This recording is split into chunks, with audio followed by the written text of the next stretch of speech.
Train न diesel से चलती है न बिजली के तारों से, फिर भी 160 किलोमीटर घंटा तक दौड़ सकती है और इसके इंजन से निकलता है सिर्फ पानी। आखिर यह कैसे संभव है? कल्पना कीजिए एक ऐसी ट्रेन जो डीजल नहीं पीती, धुआं नहीं छोड़ती और उसके इंजन से निकलता है सिर्फ पानी। सुनने में यह साइंस फिक्शन लगता है, लेकिन भारत अब इस तकनीक को हकीकत बनाने जा रहा है। क्या सच में हाइड्रोजन ट्रेन भविष्य की सबसे बड़ी क्रांति है? यह कैसे चलती है, इसकी स्पीड, लागत और फ़ायदे क्या हैं, और क्या यह भारत की सभी डीजल ट्रेनों की जगह ले सकती है? आइए जानते हैं पूरा सच। आज हम बात कर रहे हैं भारत की पहली हाइड्रोजन ट्रेन के बारे में। तो नमस्कार दोस्तों, स्वागत है आपका हमारे चैनल फैक्ट्स मोहिनी पर। अगर आप हमारे चैनल पर नए हैं तो चैनल को सब्सक्राइब करना ना भूलिएगा। हाइड्रोजन ट्रेन एक ऐसी ट्रेन होती है जो हाइड्रोजन फ्यूल सेल टेक्नोलॉजी से चलती है। इसमें डीजल इंजन की जगह फ्यूल सेल लगी होती है। फ्यूल सेल में हाइड्रोजन गैस और हवा की ऑक्सीजन मिलती है। इस प्रक्रिया से बिजली बनती है। यही बिजली मोटर को चलाती है। इस रिएक्शन का सबसे बड़ा फ़ायदा यह है कि इसमें धुआं नहीं निकलता, सिर्फ वाटर वेपर यानी पानी बनता है। यही वजह है कि हाइड्रोजन ट्रेन को जीरो एमिशन ट्रेन भी कहा जाता है। भारत भी अब इस टेक्निक पर तेज़ी से काम कर रहा है। इंडियन रेलवेज ने अपनी पहली हाइड्रोजन फ्यूल सेल ट्रेन परियोजना शुरू की है। इसका उद्देश्य उन रूट्स पर डीजल ट्रेन को बदलना है जहां अभी तक बिजलीकरण नहीं हुआ है। और पहला ट्रायल हरियाणा के जिंद सोनीपत सेक्शन के लिए तैयार किया गया है। इस परियोजना का मकसद सिर्फ ट्रेन चलाना नहीं, बल्कि भारत को ग्रीन ट्रांसपोर्ट की दिशा में आगे ले जाना है। यदि यह सफल रहती है तो भविष्य में कई और रूट्स पर हाइड्रोजन ट्रेन चलाई जा सकती है। सबसे मेन सवाल आता है कि यह ट्रेन चलती कैसे है। आइए इसे आसान भाषा में समझते हैं। सबसे पहले ट्रेन में लगे टैंक में हाइड्रोजन गैस भरी जाती है। फ्यूल सेल के अंदर हाइड्रोजन और ऑक्सीजन मिलते हैं।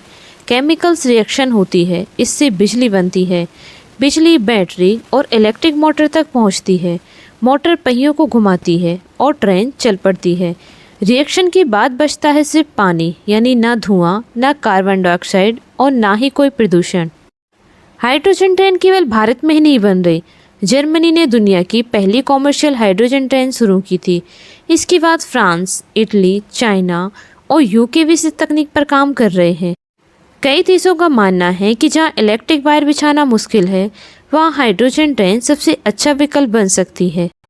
लेकिन इसके फ़ायदे और नुकसान जैसे सभी चीज़ के होते हैं, दोनों हैं। फ़ायदे हैं बिल्कुल कम प्रदूषण, डीजल पर निर्भरता कम, पर्यावरण के लिए बेहतर, कम शोर और भविष्य की ग्रीन टेक्नोलॉजी। लेकिन कुछ चुनौतियां भी हैं, जैसे कि हाइड्रोजन बनाना अभी महंगा है, स्टोरेज आसान नहीं है, हाइड्रोजन फिलिंग स्टेशन बनाना भी बड़ी चुनौती है।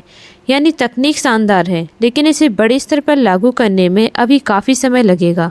फिलहाल भारत में ऐसा संभव नहीं है कि सभी ट्रेनें हाइड्रोजन बन जाएंगी, क्योंकि भारत पहले से ही अधिकांश रेलवे ट्रैक का इलेक्ट्रिफिकेशन कर चुका है। इसलिए हाइड्रोजन ट्रेन मुख्य रूप से उन रूट्स पर उपयोगी होगी जहां बिजली की लाइनें नहीं हैं, और भविष्य में यह डीजल ट्रेनों का अच्छा विकल्प बन सकती है। और भारत की पहली हाइड्रोजन ट्रेन 17 जुलाई 2026 को हरियाणा में लॉन्च की गई है। प्रधानमंत्री श्री नरेंद्र मोदी जी ने इसे जींद से सोनीपत के बीच हरी झंडी दिखाकर रवाना किया। यह देश की पहली 10 कोच वाली हाइड्रोजन ट्रेन है, जिसमें एक बार में लगभग 2600 यात्री सफ़र कर सकते हैं। इसका डिज़ाइन RDSO द्वारा डिजाइन किया गया है। जींद में इलेक्ट्रोलाइसिस प्रक्रिया द्वारा हरित हाइड्रोजन यानी कि ग्रीन हाइड्रोजन भी स्थापित किया जा रहा है। तो दोस्तों, भारत की पहली हाइड्रोजन ट्रेन केवल एक नई ट्रेन नहीं, बल्कि भविष्य के ग्रीन इंडिया की शुरुआत है। अब देखना होगा कि आगे आने वाले वर्षों में यह तकनीक कितनी सफल होती है। अगर आपको यह जानकारी पसंद आई हो तो वीडियो को लाइक करें और चैनल फैक्ट्स मोहिनी को सब्सक्राइब करना ना भूलेगा। और कमेंट में बताइए क्या भारत की सभी डीजल ट्रेनों को हाइड्रोजन ट्रेन से बदल देना चाहिए। हमें आपके कमेंट्स का इंतज़ार रहेगा।